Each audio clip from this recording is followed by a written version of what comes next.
میں 30 سال کی ہو گئی تھی۔ میری شادی نہیں ہو رہی تھی۔ ابا سب سے کہتا کہ میری بیٹی میں ایک نقص ہے۔ میں چڑ جاتی کہ ابا ایسا کیوں کہتا ہے۔ پھر ایک دن تنگ آ کر میں نے بھاگ کر شادی کر لی۔ شادی کی رات ہم دونوں بہت خوش تھے، لیکن جیسے ہی رات کے 1 بجا تو اچانک میں اپنی زندگی کی 30 بہاریں دیکھ چکی تھی۔ اس سال میری عمر 29 سال ہونا تھی۔ اس وجہ سے میں بہت پریشان تھی، کیونکہ ابھی تک میری شادی نہ ہوئی تھی۔ اسی پریشانی میں مجھ سے نہ کھایا جاتا اور نہ ہی اپنا خیال رکھ پاتی۔ میری حالت دن بدن بگڑتی جا رہی تھی۔ میرے ساتھ والی سبھی لڑکیوں کی شادیاں طے پا چکی تھی، اور جن کی شادیاں نہ ہوئی تھیں وہ مجھ سے کم عمر بھی تھی، مگر ان کی بھی منگنی طے پا چکی تھی۔ میں ابھی تک گھر میں کنواری بیٹھی تھی۔ اماں ابا کو میرے بارے میں فکر تو تھی، مگر ابا اس بارے میں بہت لاپرواہ تھے۔ ایک دن ابا کے گھر سے جانے کے بعد خالہ ہمارے گھر آئیں۔ انہوں نے اماں سے کوئی بات کہی اور اماں نے مجھے کچن میں کھانا بنانے بھیج دیا۔ میں سمجھ گئی کہ کوئی بات تو ہے جس کا مجھ سے راز رکھا جا رہا ہے۔ میں کچن میں چائے بناتے ہوئے اماں اور خالہ کی باتیں سن رہی تھی۔ تب خالہ نے اماں کو بتایا کہ وہ ایک امیر کبیر گھرانے کے لڑکے کا رشتہ لے کر آئی ہیں۔ امی یہ بات سنتے ہی خوش ہو گئی، لیکن جیسے ہی خالہ نے یہ بتایا کہ وہ لڑکا ہمارے ہی خاندان کا ہے، تو امی کا چہرہ بجھ کر رہ گیا۔ کیا ہوا ہے؟ کیا تم خوش نہیں ہوئی؟ خوش تو ہوں، مگر اس کے ابا سے پوچھنا پڑے گا۔ یہ کیا بات ہوئی؟ کیا وہ خاندان میں رشتہ نہیں کرنا چاہتے؟ خالہ نے حیرت بھرے لہجے میں پوچھا تھا۔ میں نہیں جانتی، لیکن انہوں نے رٹ لگا رکھی ہے کہ وہ اپنی بیٹی کی شادی خاندان میں نہیں کریں گے، ورنہ ان کے لیے بدنامی کا باعث بنے گی۔ کیا مطلب؟ میں کچھ سمجھی نہیں۔ خالہ نے رازداری سے اماں کے نزدیک ہوتے ہوئے کہا، دیکھو، ہو سکتا ہے کہ بھائی جان اس کا رشتہ کسی اور سے کرنا چاہتے ہوں اور تمہارے ڈر سے بتا بھی نہ رہے ہو۔ تم ان سے پوچھ کر دیکھو نا، ہو سکتا ہے وہ مان جائے۔ دیکھو، بچی کی عمر نکلتی جا رہی ہے، بعد میں کچھ ہاتھ نہ آئے گا، اسی لیے بہتر ہے کہ ابھی اس رشتے کے لیے ہاں کر دو۔ خالہ تو یہ سب کہہ کر چلی گئیں۔ اس کے بعد اماں نے مجھے ساری تفصیل بتائی اور بولی، تیرا باپ اس رشتے کے لیے نہیں مانے گا۔ لڑکا تو امیر ہے، اس کی لاکھوں کروڑوں کی جائیدادیں ہیں، مگر مجھے نہیں لگتا کہ تمہیں دوبارہ ایسا رشتہ ملے گا۔ اماں تو یہ کہہ کر خوش ہو گئیں، مگر میرے دل میں کھلبلی سی مچ گئی، کیونکہ میں کسی بھی شخص کے ساتھ شادی کر کے اپنا گھر بسانا چاہتی تھی، جبکہ اماں نے صاف کہہ دیا کہ تیرا ابا انکار کر دے گا، اور پھر وہی ہوا۔ شام کے 8 بجے جب ابا گھر آئے، کھانے کے بعد اماں نے ان کے سامنے بیٹھ کر اس رشتے کی بات کی، اور ساتھ میں یہ بھی کہا کہ میں اس رشتے کے لیے ہاں کہنا چاہتی ہوں۔ اماں کی بات سنتے ہی ابا تو جیسے بھڑک اٹھے، چارپائی سے اٹھ کر کھڑے ہو گئے اور اونچی آواز میں اماں کو ڈانٹنے لگے۔ تو جانتی نہیں تیری بیٹی میں نقص ہے، اسے خاندان میں نہیں بیاہا جا سکتا۔ تجھے میری بات سمجھ کیوں نہیں آتی؟ اماں ابا کی بات سن کر میں سہم گئی تھی۔ اماں نہیں چاہتی تھی کہ میں یہ بات سنوں، مگر اب یہ بات میرے کانوں میں پڑ چکی تھی۔ میں فوراً بھاگ کر باہر آ گئی۔ یہ کیا کہہ رہے ہو ابا؟ اچھی بلی تو ہوں میں، مجھ میں کوئی نقص نہیں ہے، خوبصورت ہوں، پڑھی لکھی ہوں۔ تم کیوں یہ کہہ کر میری بےزتی کر رہے ہو؟ خاندان کے باقی لوگوں کو بھی تم نے یہی کہا ہوا ہے، اسی لیے کوئی میرا ہاتھ نہیں مانگتا۔ میں دروازے کی چوکھٹ پر بیٹھ کر رونے لگی۔ ابا ہانپتا کانپتا میرے پاس آیا۔ اس کے لہجے میں کمزوری تھی۔ نہ میرا بیٹا، ایسی کوئی بات نہیں ہے۔ باپ اولاد کا برا نہیں چاہتا، کبھی بھی۔ میں تیری بھلائی چاہتا ہوں۔ میں تجھے بتا نہیں سکتا، بس تجھ میں نقص ہے، اور میں تجھے خاندان میں نہیں بیانے دوں گا۔ یہ میری ضد نہیں، بلکہ میں تیرے لیے اچھا سوچتا ہوں۔ تو میری بات کو سمجھا کر۔ ابا نے یہ کہہ کر مجھے خاموش کروا دیا۔ ان کا ہانپتا کانپتا لہجہ دیکھ کر مجھ میں ہمت نہیں ہوئی کہ میں ان سے کسی بھی قسم کی وضاحت طلب کروں، سو میں خاموش رہی، مگر دل کہہ رہا تھا کہ ابا مجھ سے کوئی بات چھپا رہا ہے۔ اب میں بھی کچھ بجھی بجھی سی رہنے لگی تھی۔ اگر مجھ میں اتنا بڑا نقص ہے تو پھر میں کبھی بھی شادی نہیں کر پاؤں گی۔ یہ سوچ کر ہی میں چپ ہو کر بیٹھ گئی۔ اگلے دن میری دوست فائزہ مجھ سے ملنے آئی۔ اب مجھ سے رہا نہ گیا تو میں نے اس سے یہ بات کہہ دی۔ میری بات سن کر وہ ہنس پڑی اور بولی، تو پاگل جھلی ہو گئی ہے، کیا تجھے نظر نہیں آتا تیرے ماں باپ بوڑھے ہو گئے ہیں، ان کو سہارے کے لیے ایک مکمل انسان کی ضرورت ہے، بیٹا تو کوئی ہے نہیں، اب تجھے ہی اس گھر میں رکھنا چاہتے ہیں تاکہ تو کبھی یہاں سے نہ جائے اور ہمیشہ ان کی خدمت کرتی رہے، یا تو یہ تیرے سر پر گھر داماد لا کر تھوپیں گے یا پھر کبھی تیری شادی ہی نہیں کریں گے، لکھ لے میری بات، اور اسی لیے تیرا باپ بہانے بنا رہا ہے۔ فائزہ کی بات سن کر میں تو ہکا بکا رہ گئی۔ میں نے سوچا بھی نہیں تھا کہ ابا مجھ سے اتنی بڑی ہیرا پھیری کرے گا۔ خیر میں نے بھی سوچ لیا تھا کہ ابا کی ان باتوں میں نہیں آؤں گی۔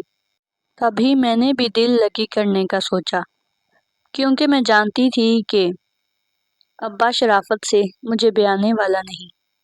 میرے چچا کا بیٹا رشید کافی عرصے سے مجھ میں دلچسپی رکھتا تھا، اگرچہ وہ کماتا نہ تھا، ہر وقت کبوتر اور کتوں وغیرہ کو پالنے میں مصروف رہتا۔ کتوں اور کبوتروں کو بیچنے سے اسے جو رقم حاصل ہوتی وہ اسی سے اپنا گزارا کرتا، مگر مجھے اس بات کی کوئی پرواہ نہیں تھی، کیونکہ وہ 27 سال کا کڑیل جوان تھا اور میری عمر 30 سال ہو چکی تھی، بالوں میں سفیدی اتر رہی تھی۔ میں نے سوچا رشید بھی اتنا برا نہیں ہے، اچھا خاصا ہے، شکل و صورت بھی معقول ہے، رزق تو اللہ دیتا ہے، اگر اس نے چاہا تو کما ہی لے گا۔ یہی سوچ کر میں نے رشید کے اشاروں کا جواب مثبت طریقے سے دینا شروع کر دیا۔ رشید تو پہلے ہی مجھ پر لٹو تھا، ایک دو بار مسکرانے سے وہ تو میرا دیوانہ ہی ہو گیا۔ اب ہم تنہائی میں ملاقاتیں کرنے لگے۔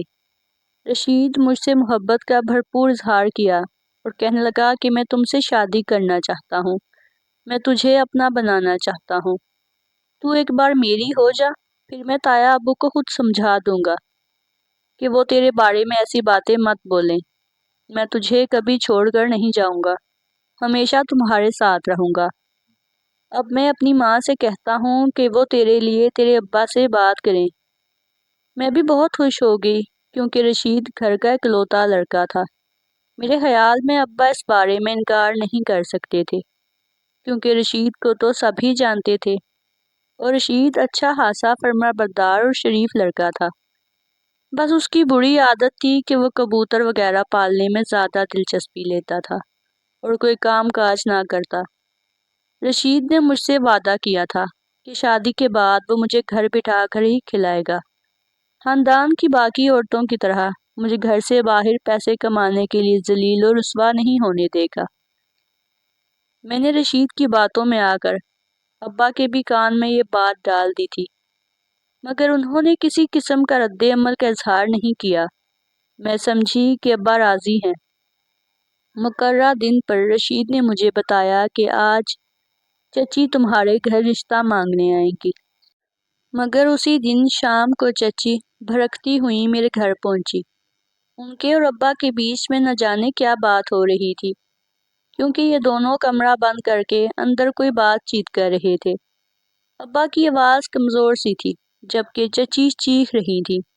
اس سب معاملے میں بہت شرمندہ ہوئی، کیونکہ رشید نے مجھ سے کہا تھا کہ چچی میرا رشتہ مانگنے آئیں گی، جبکہ چچی تو لڑائی جھگڑا کرنے آئی، ابا کو برا بھلا کہنے اور مجھے بد کردار کہنے اس گھر میں آئی تھی۔ وہ ابا کو برا بھلا کہہ کر گھر سے چلی گئی، جبکہ ہم ان کا منہ دیکھتے رہ گئے۔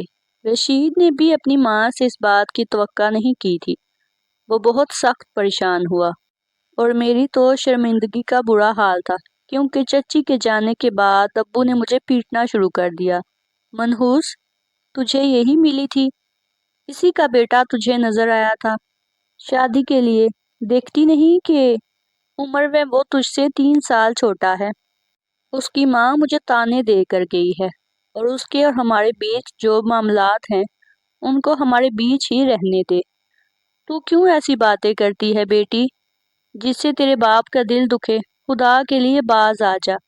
ابا کی یہ باتیں سن کر میں بہت پریشان ہوئی، لیکن فائزہ کی باتیں میرے ذہن میں گردش کر رہی تھیں۔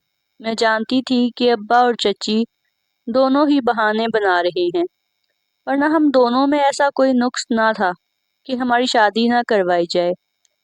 خیر میں خاموش ہو گئی۔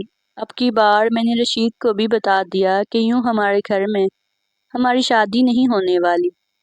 نہ تو تم کو کوئی لڑکی دے گا، نہ میرے لیے کوئی رشتہ آئے گا۔ کیوں نہ ہم گھر سے بھاگ چلیں؟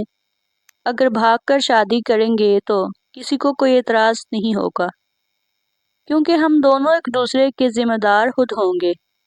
تو بھی اپنی ماں کا اکلوتا بیٹا ہے اور میں بھی ہمارے والدین کی اکلوتی بیٹی ہوں، اس لیے ہمارے لیے کوئی مسئلہ نہیں۔ میری بات سن کر رشید نے حامی بھر لی۔ بولا آج رات میں تجھے تیرے گھر سے لینے آؤں گا۔ اپنے دوست سے موٹر سائیکل کا بندوبست کر لیا ہے، تو بس رات کو تیار رہنا۔ رشید کی یہ بات سن کر میں خوش ہو گئی۔ ٹھیک مقررہ وقت پر میں تیار بیٹھی تھی۔ ہمارے گھر میں خاموشی تھی، بلکہ پورے گاؤں میں خاموشی پھیلی ہوئی تھی۔ رات کا آخری پہر تھا۔ رشید بائک لے کے باہر کھڑا تھا۔ جیسے ہی مجھے بائک کے سٹارٹ ہونے کی آواز آئی، میں نے اپنے کپڑوں والی پوٹلی اٹھائی اور دبے قدموں اپنے گھر سے باہر نکل گئی۔ دروازہ پار کرتے ہوئے 4 آنسو میری آنکھوں سے نکلے اور گھر کی چوکھٹ میں جذب ہو گئے، مگر میں نے خود پر قابو رکھا کیونکہ میری عمر کافی زیادہ ہو گئی تھی۔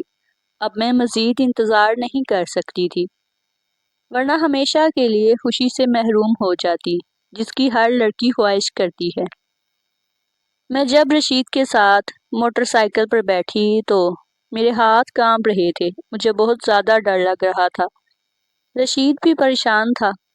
ہم لوگوں کو رات کے اندھیرے میں گاؤں سے نکلنا پڑا۔ رشید کا رخ سرگودا شہر کی طرف تھا، جہاں پر اس نے پہلے سے کوئی ہوٹل بک کر رکھا تھا۔ ہم تقریباً رات کے 2 بجے ہوٹل پہنچے۔ خدا کا شکر ہے ہوٹل میں ایک شخص رشید کا جاننے والا تھا، ورنہ تو اس وقت کوئی بھی کسی نوجوان لڑکے لڑکی کو کمرہ رہنے کے لیے نہیں دیتا۔ لوگوں کے 100 مسئلے ہوتے ہیں۔ ہم نے خدا کا شکر ادا کیا کہ رشید کو اور مجھے ایک کمرہ مل گیا۔ رشید کا ایک ویٹر ہوٹل میں اس کا جاننے والا تھا، لیکن جیسے ہی ہم دونوں کمرے میں داخل ہونے لگے، پیچھے سے ایک آواز آئی۔ میں اور رشید تو کانپ رہے تھے۔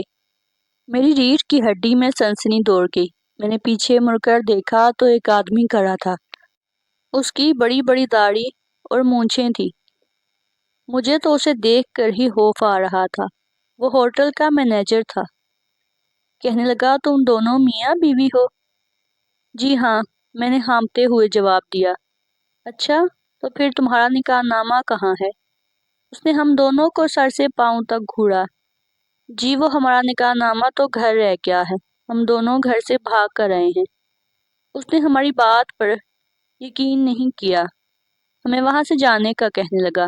تب رشید اس کی منت پر اتر آیا اور بولا، صاحب یہ ظلم مت کریں، ہمارے گھر والے ہمیں مار دیں گے۔ اگر آپ کو شک ہے کہ ہم میاں بیوی نہیں ہیں تو آپ صرف اس لڑکی کو یہاں رہنے دیں، میں صبح تک نکاح نامہ لے کر آ جاؤں گا۔ رشید کی یہ بات سن کر ہوٹل والا کچھ نرم پڑ گیا، لیکن پھر بھی اس نے ہماری بات نہیں مانی اور صرف مجھے کمرے میں بھیج دیا۔ رشید باہر چلا گیا۔ میں سوچ رہی تھی کہ ہمارا تو نکاح نہیں ہوا، اب وہ نکاح نامہ کہاں سے لائے گا؟ میں اس پریشانی میں بیٹھی تھی، مجھے نیند بھی نہیں آ رہی تھی، یہاں تک کہ صبح کے 4 بج گئے۔ اب تو میرے ہاتھ پاؤں ٹھنڈے پڑنے لگے کہ ہوٹل کا مینیجر آ کر جب ہم سے پوچھے گا کہ نکاح نامہ کہاں ہے تو ہم کیا دکھائیں گے۔ اسی پریشانی میں بیٹھی تھی کہ ایک ویٹر میرے کمرے میں داخل ہوا۔ دروازے پر دستک دی تھی۔ میں نے دیکھا تو وہ رشید کا دوست ہی تھا۔ اس کے ہاتھ میں خاکی رنگ کا لفافہ تھا۔ اس نے مجھے اشارے سے ایک پین بھی دیا۔ کہنے لگا ان کاغذات پر دستخط کر کے مجھے دے دیجیے۔ میں نکاح کے کاغذات لے کر کمرے میں بیٹھی اور دستخط کر کے اسی ویٹر کو واپس کر دی۔ یہ ہمارا نکاح نامہ تھا جس پر رشید نے اپنے بھی دستخط کر رکھے تھے اور اب میرے ہونا باقی رہ گئے تھے۔ خدا جانے یہ کس قسم کا نکاح تھا جس میں مجھے کوئی گواہ نظر نہیں آیا۔ بہرحال مجبوری تھی اور کیا کر سکتے تھے۔ رشید کا دوست وہ دستخط لے کر چلا گیا اور میں اس کا انتظار کرنے لگی۔ صبح کے تقریباً 7 بجے جب سب لوگ ہوٹل میں آنا شروع ہوئے تو وہ مینیجر ہمارے کمرے کی طرف آیا۔ اس کے ساتھ رشید بھی تھا اور رشید کے ہاتھ میں ایک بڑا سا لفافہ تھا جس میں اس نے نکاح نامہ سنبھال رکھا تھا۔ رشید کے ہاتھ میں نکاح نامہ دیکھ کر ہوٹل مینیجر خوش ہو گیا اور کہنے لگا، میں کسی گناہ کی اجازت نہیں دیتا۔ تم لوگوں نے صحیح راستہ اختیار کیا ہے، تو اب میری طرف سے تم لوگ یہاں رہ سکتے ہو 2 دن کے لیے۔ مجھے کوئی مسئلہ نہیں، لیکن اپنے رہنے کا مستقبل بندوبست کر لو۔ ہوٹل مینیجر کے جانے کے بعد رشید میرے پاس آیا۔ مجھے بہت عجیب لگ رہا تھا کیونکہ میرا نکاح میری نظر میں نہیں ہوا تھا۔ ایسے نکاح نہیں ہوتا۔ لیکن اسی لمحے رشید مجھے دیکھ کر چیخ پڑا اور پیچھے ہٹ کر کھڑا ہو گیا۔ اماں بالکل صحیح کہتی تھی، مجھے تجھ سے شادی نہیں کرنی چاہیے تھی۔ اماں کی بات صحیح تھی۔ یا اللہ، یہ میں نے کیا کر دیا؟ رشید پیچھے ہو کر اپنے بال نوچنے لگا جیسے اسے پاگل پن کر دوڑا پڑ گیا ہو۔ پھر وہ ہوٹل سے باہر چلا گیا اور میں پیچھے روتی رہ گئی۔ میں کہاں جاؤں گی؟ اب یہ سوچ سوچ کر ہی دل میں ہول اٹھ رہے تھے۔ میں نے شام تک رشید کا انتظار کیا مگر وہ نہیں آیا۔ اب تو میری پریشانی بڑھنے لگی۔ ہوٹل کے مینیجر کو پتہ چلا تو اس نے مجھ سے آ کر پوچھا کہ تمہارا شوہر کہاں گیا؟ میں نے اسے ساری حقیقت بتا دی تو وہ غصے میں آ گیا اور کہنے لگا، تم لوگوں نے مجھ سے جھوٹ بولا۔ تم عورت ذات نہ ہوتی تو میں تمہیں سزا دیتا کہ تم بھی اس جھوٹ میں برابر کی شریک رہی ہو، مگر میں اب تمہاری مدد کروں گا، تمہیں تمہارے گھر پہنچا دوں گا۔ ہو سکتا ہے تمہارے گھر والے تمہیں قبول کر لیں۔ تم نے جو کیا اچھا نہیں کیا۔ ہوٹل کا مینیجر شریف انسان تھا۔ اس نے ایک بار پھر میری مدد کی، میرے ابا سے رابطہ کیا، انہیں بتایا کہ آپ کی بیٹی فلاں ہوٹل میں ٹھہری ہے، آ کر اسے لے جائیں۔